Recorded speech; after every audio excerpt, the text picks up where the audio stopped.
बिस्मिल्लाहिर्रहमानिर्रहीम। अस्सलाम वालेकुम। 26 अक्टूबर रोज़ मंगल शाम तकरीबन 5:30 पौने 6 बजे से लेकर रात पौने 12 बजे तक इन 6 घंटों में 3 ऐसी खबरें हैं जिससे पाकिस्तान का पूरा एक जो मंजरनामा है वो बदल गया। जो टेंशन का माहौल था, घुटन का माहौल था, उसमें काफ़ी तब्दीली आई।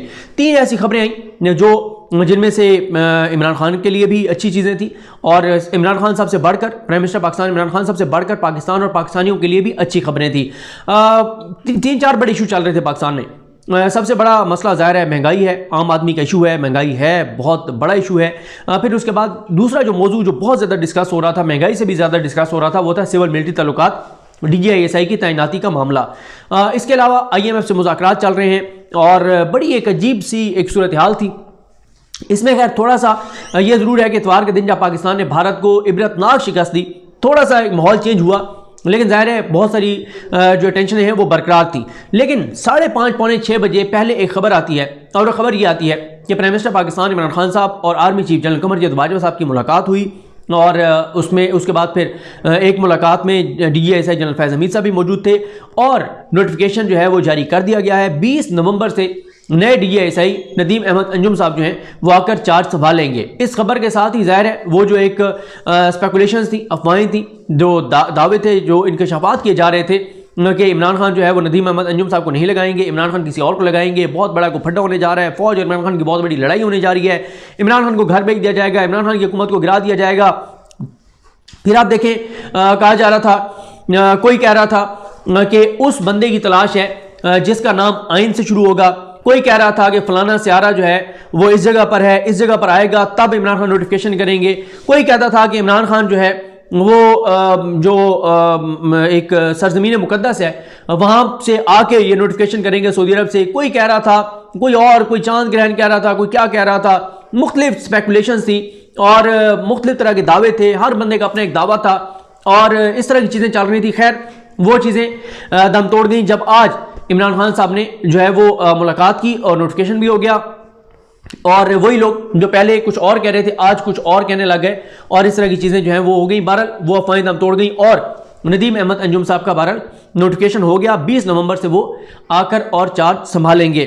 उसके बाद दूसरा मामला वो था मैच का नतीजा आपके सामने है। पाकिस्तान ने जिस तरह से शिकस्त दी न्यूजीलैंड को, और ये बात दुरुस्त है जैसे फवाद चौधरी साहब का एक पैगाम भी आपने देखा जिसमें उन्होंने कहा था इस मैच से पहले ही कि हमें गुस्सा तो न्यूजीलैंड पर था, भारत तो हमें बीच में आ गया और वो मारा गया, उसको जो है वो पाकिस्तान ने फेंटी लगा दी।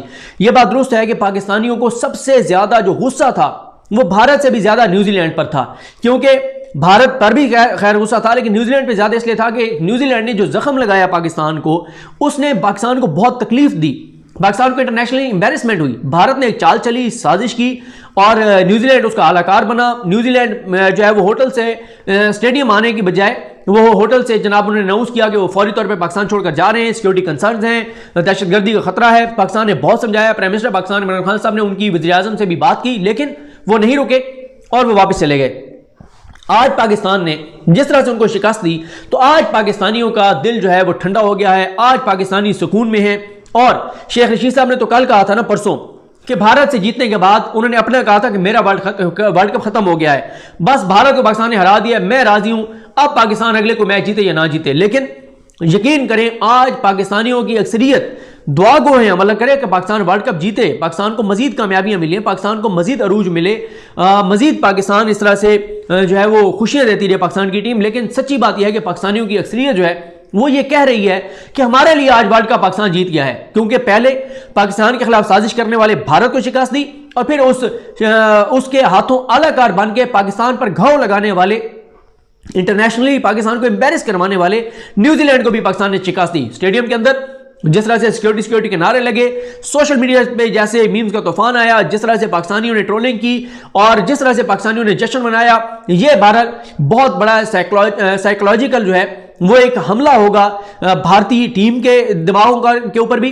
भारतीयों के ऊपर भी और साथ ही न्यूजीलैंड की टीम के ऊपर भी, उनके हुकाम के ऊपर भी, कि जिस पाकिस्तान को उन्होंने तनहा करना चाहा, जिस पाकिस्तान के लिए उन्होंने गड़ा खुदा, दोनों ने मिलकर मुल्कों ने अल्हम्दुलिल्लाह उसी गड़े में खुद गिरे और अल्लाह ताला की मदद और नुसरत से, अल्लाह ताला के फजल करम से पाकिस्तान ने शिकस्त दी। देखें पाकिस्तान के हवाले से जिस तरह की बातें की जाती थी पाकिस्तान की टीम के हवाले से, एक कोई तसव्वुर भी नहीं कर सकता था कि पाकिस्तान इस तरह से 10 विकेटों से भारत को शिकस्त देगा और उसके बाद न्यूजीलैंड को भी शिकस्त देगा।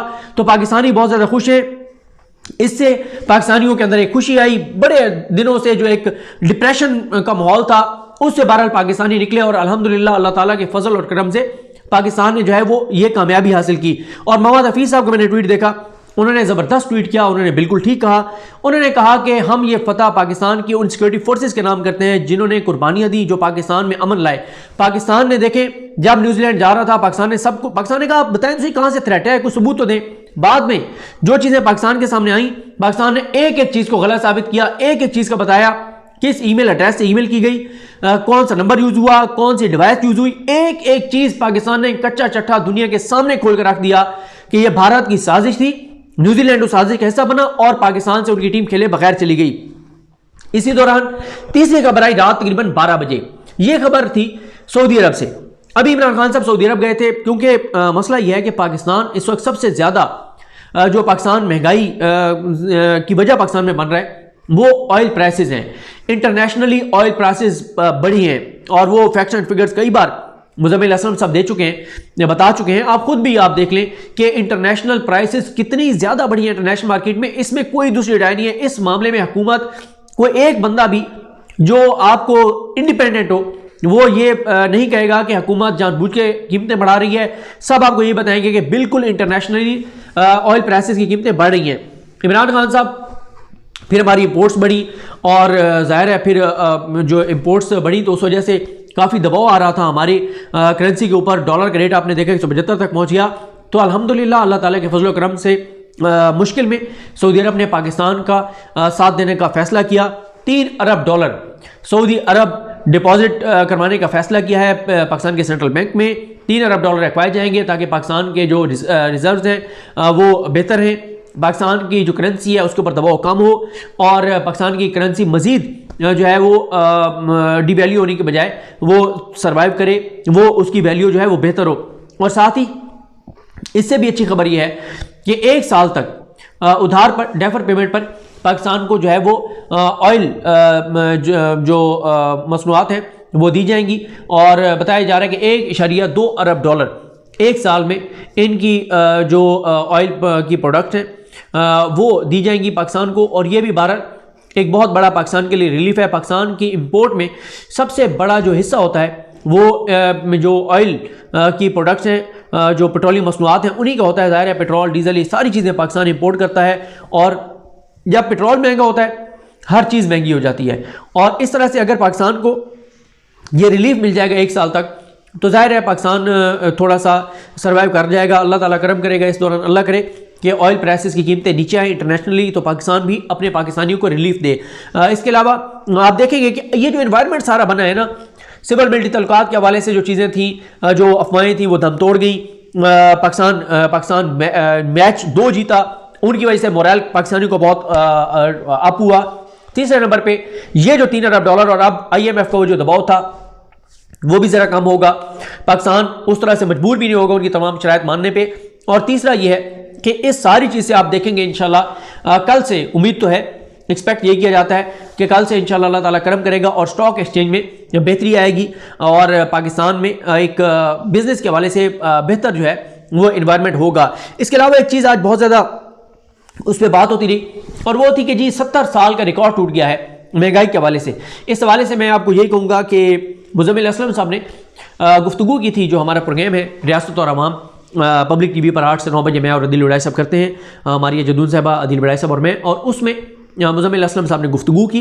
वो अगर आप यूट्यूब पे चले जाएँ पब्लिक टीवी के और अगर आप वो खुद सुन लें तो आपको अंदाज़ा हो जाएगा। उसमें उन्होंने बताया है इन्होंने मुज़म्मिल असलम साहब ने कि कैसे फैक्ट्स को ट्विस्ट किया गया, कैसे जो है वो चंद चीज़ों की कीमतों को उठा के और इस तरह से मैनिपुलेट किया गया और एक स्टोरी घड़ी गई, बनाई गई और तासुर देने की कोशिश की गई। और बहुत सारी चीज़ें उन्होंने कहा कि बिल्कुल उन्होंने साथ साथ बताया किस चीज़ की प्राइस इंटरनेशनली 30 साल बाद इतनी बड़ी है, 40 साल बाद इतनी बड़ी है।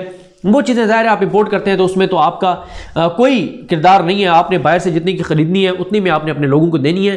दूसरा फिर यही है कि आप कर्ज़े लेते जाएँ आप जो है वो उसके ऊपर सब्सिडी दे के और ऊपर कर्जे बढ़ाते जाएं और आने वाले कर्जे उतारते रहेंगे और आप लोगों को रिलीफ देते रहें। इस हवाले से बहरहाल मुज़म्मिल असलम साहब ने बेहतर अंदाज से जो है वो समझाया है, बताया है, वो आप वहाँ जाके सुन सकते हैं। लेकिन अल्हम्दुलिल्लाह अल्लाह ताला के फजल करम से अगर अब से 24 घंटे पहले की, अगर आप 24 घंटे पहले आप ना जाएं, आप इतवार तक जाएं, मैच से पहले तक, भारत से मैच से पहले तक, तो बहुत ही टफ सिचुएशन थी पाकिस्तान के अंदर।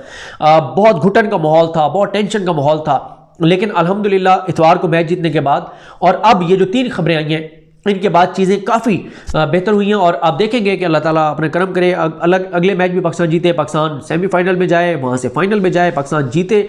लेकिन आगे ज़ाहिर है ये खेल का हिस्सा है, जीत हार खेल का हिस्सा है। लेकिन ये बहरहाल पाकिस्तानियों को यादगार बना दिया है ये 2 मैचेस, एक भारत से जो जीता है पाकिस्तान और एक जो न्यूजीलैंड से जीता है। अब पाकिस्तानी बहुत खुश हैं, पाकिस्तानी टीम ने पाकिस्तानियों का सर फख्र से बुलंद कर दिया है और ये अल्लाह ताला की मदद और नुसरत के बगैर नहीं हो सकता था। अल्लाह ताला पाकिस्तान को हर शोबे में इसी तरह से अरूज और तरक्की और कमाल अता फरमाए और पाकिस्तान का जो है वो पूरी दुनिया में एक नाम हो, अच्छा नाम हो। अल्लाह ताला हम सब पर अपना करम फरमाए। मुझे अपनी दुआ में याद रखें। अल्लाह हाफिज़।